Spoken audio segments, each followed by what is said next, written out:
जोहार दोस्तों, बोलता झारखंड में आपका फिर एक बार स्वागत है। और कल यानी कि चंपाई सोरेन ने बीजेपी का दामन थाम लिया, लेकिन चंपाई सोरेन ने संन्यास नहीं लिया और वजह भी बता दी।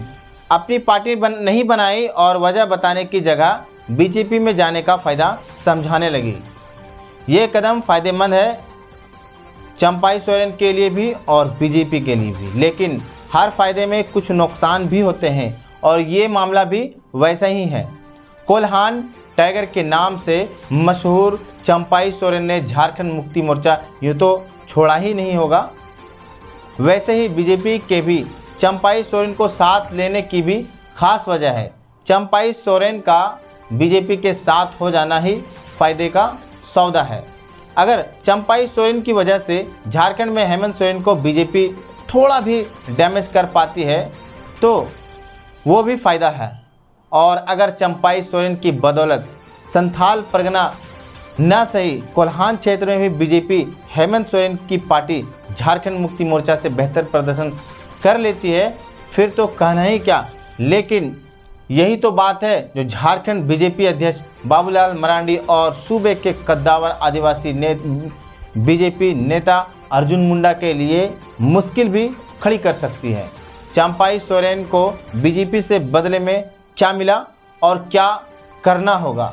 चंपाई सोरेन को मिलाकर झारखंड बीजेपी में तीन पूर्व मुख्यमंत्री हो जाएगा। जाहिर है अपने चुनावी प्रदर्शन की बदौलत तीनों फिर से कुर्सी के दावेदार हो सकते हैं, जब तक कि बीजेपी नेतृत्व को मध्य प्रदेश और राजस्थान जैसे कोई नया चेहरा नहीं मिल जाता है।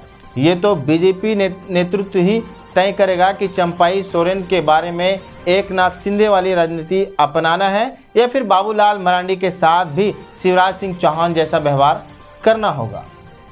वैसे इस मामले में भारतीय जनता पार्टी तो प्रेम कुमार धूमल और पुष्कर सिंह धामी का भी उदाहरण पेश कर चुकी है। चंपाई सोरेन झारखंड मुक्ति मोर्चा के संस्थापक सदस्यों में से एक हैं और पार्टी में हेमंत सोरेन और कल्पना सोरेन भी उनको शिबू सोरेन जैसा ही सम्मान देते आ रही थी और बदले में वैसा ही प्यार दुलार भी मिलता रहा। ये बात तो अलग है कि अब ये सब कोई मायने नहीं रखता है। सवाल ये है कि क्या बीजेपी चंपाई सोरेन को आते ही सब बरसाने लगेंगे, यह दिखेगी, परखने की जगह जगह आजमाएगी और नतीजे आने तक इंतजार करेगी। 2015 के बिहार चुनाव से पहले ऐसे ही भाजपा को जीतन राम मांझी के रूप में भी यह मोहरा मिला था। बीजेपी ने चुनावों से पहले ही जीतन राम मांझी का भरपूर इस्तेमाल किया, लेकिन वो रिजल्ट देने में फेल रहे। फेल होते ही सारी आओ भगत बंद हो गई। हालांकि चंपाई सोरेन को ऐसा नहीं लगता। सरायकेला, खरसावां, पश्चिम हिंसभूम, घाटशिला, पोटका, ईचागढ़ और बहरागोड़ा जैसे इलाकों में चंपाई सोरेन का बड़ा जनाधार माना जाता है। मुमकिन है बीजेपी भी मानकर चल रही है कि वो अकेले दम पर भी नतीजों को पलट सकते हैं। देखा जाए तो इन इलाकों में हार जीत का अंतर भी काफ़ी कम रहा है। ऐसा मुमकिन भी है और ना मुमकिन भी। मुश्किल तो है ही किसी नेता की लोकप्रियता पुरानी पार्टी छोड़ने के बाद भी वैसे ही बने रहे। इसके लिए मिश्रित उदाहरण भी मिलते हैं, लेकिन संगठित क्षमता भी ऐसे मामलों में खास मायने रखती है। अब हर कोई वीपी सिंह तो नहीं है, हो सकता है। भारतीय जनता पार्टी पश्चिम बंगाल में मुकुल रॉय और शुभेंदु अधिकारी को भी आजमा चुकी है। हेमंत बिस्वा शर्मा तो बीजेपी में मिसाल ही बन गए हैं और चंपाई सोरेन का बीजेपी में लाने में भी उनका खास भूमिका लगती है। हेमंत बिस्वा शर्मा बाहर से आकर बीजेपी में मुख्यमंत्री तो बने ही हैं, अब तो कट्टर हित नेता के रूप में यूपी के मुख्यमंत्री योगीनाथ तक को टक्कर दे रहे हैं।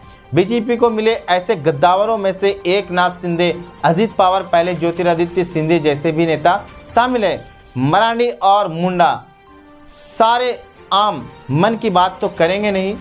बाबूलाल मरांडी ने इसी दौरान दिल्ली आकर प्रधानमंत्री नरेंद्र से मुलाकात की। मिलने के बाद बाबूलाल मरांडी ने मीडिया से कहा, हमारी प्रधानमंत्री से मुलाकात हुई, मैंने उनसे राज्य की मौजूदा राजनीतिक स्थिति पर भी चंपाई सोरेन को लेकर बात की।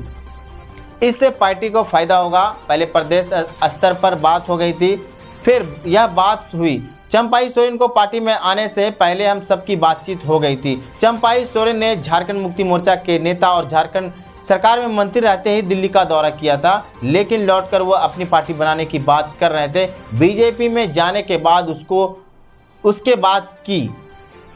वैसे हेमंत सोरेन ने अपने हिसाब से चंपाई सोरेन का विकल्प खोज लिया है और रामदास सोरेन को उनका जगह मंत्री पद का जिम्मा सौंपा है। अपनी पार्टी बनाने और बीजेपी के साथ जाने के फैसले के बीच थोड़ा वक्त लिया और उसके भी वजह माना जा रहा है। आपको याद होगा कि जब बाबूलाल मरांडी ने चंपाई सोरेन के बीजेपी ज्वाइन करने को लेकर पहली बार पूछा गया था तो उनका कहना था कि इस बात को उनके कोई जानकारी नहीं है। माना जा रहा है कि बाबूलाल मरांडी नहीं जानते थे कि चंपाई को पार्टी में लिया जाए या नहीं, बल्कि बाहर रहकर ही वो हेमंत सोरेन को जितना डैमेज कर सके पूरी कोशिश करें। और इसलिए प्रधानमंत्री मोदी के साथ बाबूलाल मरांडी को लेकर काफ़ी महत्वपूर्ण माना जा रहा है। जिन परिस्थितियों में मोदी और मरांडी की मुलाकात हुई, ऐसे तो नहीं जा सकता है कि चंपाई सोरेन पर चर्चा नहीं हुई हो।